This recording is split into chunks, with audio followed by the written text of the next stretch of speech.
మరి కొంచెం నూనె వేసుకొని సన్నగా తరిగిన ఉల్లిపాయలు కొంచెం బ్రౌన్ అయ్యేంత వరకు మనం కుక్ చేసుకోవాలి.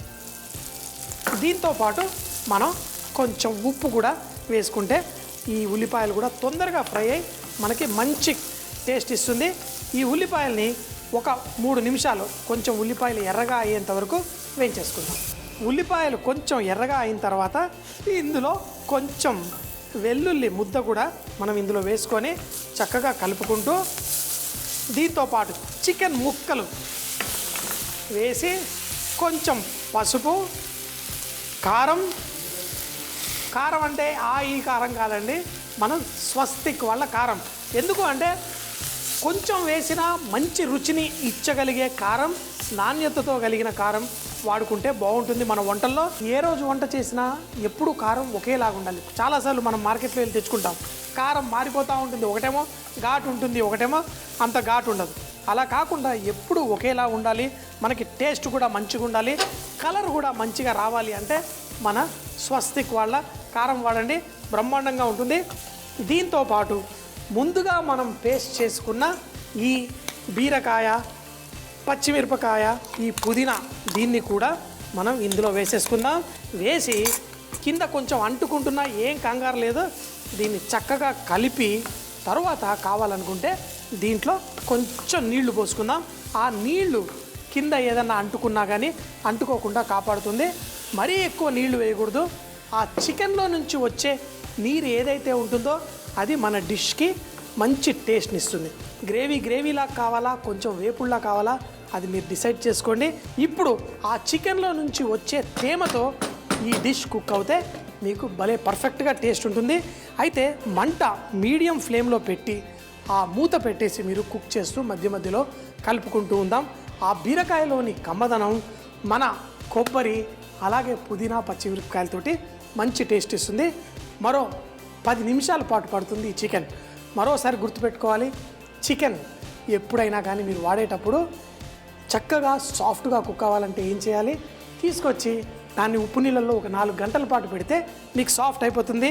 మరోసారి స్వస్తిక్ వాళ్ళ ధనియాల పొడి కూడా పైన వేసేసుకుందాం, చక్కగా కుక్ చేసుకుందాం. ఒక 15 నిమిషాల తర్వాత అంటే మధ్యలో కూడా ఈ చికెన్ని మనం చక్కగా కుక్ చేసుకుంటూ మధ్యలో కలుపుకుంటూ చికెన్లో నుంచి కొంచెం తేమ వస్తుంది. లేదు మీరు కొంచెం పోసుకున్నా దాన్ని కొంచెం ఇలా గుజ్జుగా అయ్యేంత వరకు మనం కుక్ చేసుకుందాం. ఇప్పుడు మన డిష్ ఆల్మోస్ట్ రెడీ. చికెన్ కూడా పర్ఫెక్ట్గా కుక్ అవ్వాలి. చికెన్ పర్ఫెక్ట్గా కుక్ అవ్వడం అంటే ఏంటి, మనం ఒక ఫోర్క్ తోటి కూడా తీసుకొని దీన్ని 2 ముక్కలుగా మనం ఇలా విరక్కొట్టగలగాలి.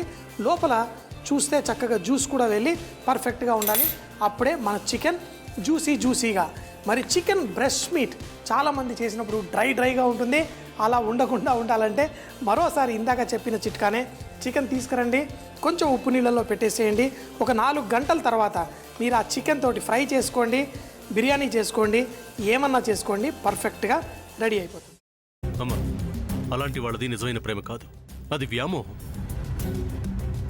ఎగ్జాక్ట్లీ చిన్నత్త, నిజంగా ప్రేమించుకున్న వాళ్ళు అలా చేయరు. ఎంత మనసు విరిగిపోతే కన్న కూతుర్ని పట్టుకొని మా దృష్టిలో చచ్చిపోయా ఉంటుందా తల్లి?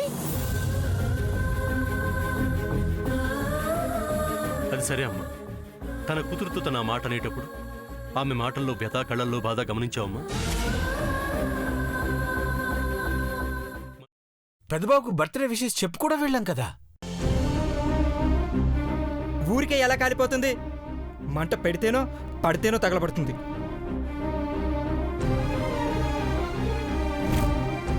కరెక్ట్ చిన్నబాబు, నీకొచ్చినట్టే నాకు డౌట్ వచ్చింది. పార్వతే షర్టును తగలబెట్టిందనుకుంటా.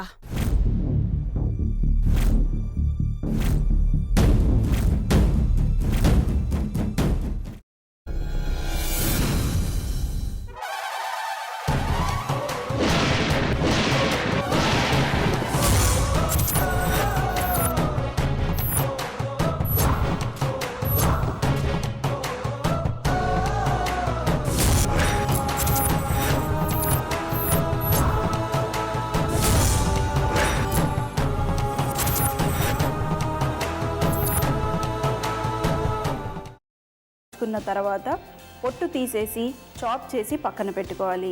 ఒక ప్యాన్లో కొద్దిగా నూనె వేడి చేసి అందులో ఆవాలు, మినప్పప్పు, శనగపప్పు, కరివేపాకు, సన్నగా తరిగి పెట్టుకున్న ఉల్లిపాయలు వేసుకుని 1 నిమిషం పాటు వేయించుకోవాలి. ఆ తర్వాత కాల్చి కట్ చేసి పెట్టుకున్న వంకాయని కూడా అందులో వేసుకుని బాగా మిక్స్ చేసి బౌల్లోకి ట్రాన్స్ఫర్ చేసుకుని అందులో తగినంత చిక్కటి పెరుగు లేదా పల్చటి పెరుగు వేసుకుని మిక్స్ చేసి అన్నంతో కానివ్వండి, చపాతీతో కానివ్వండి సర్వ్ చేసినా చాలా బాగుంటుంది.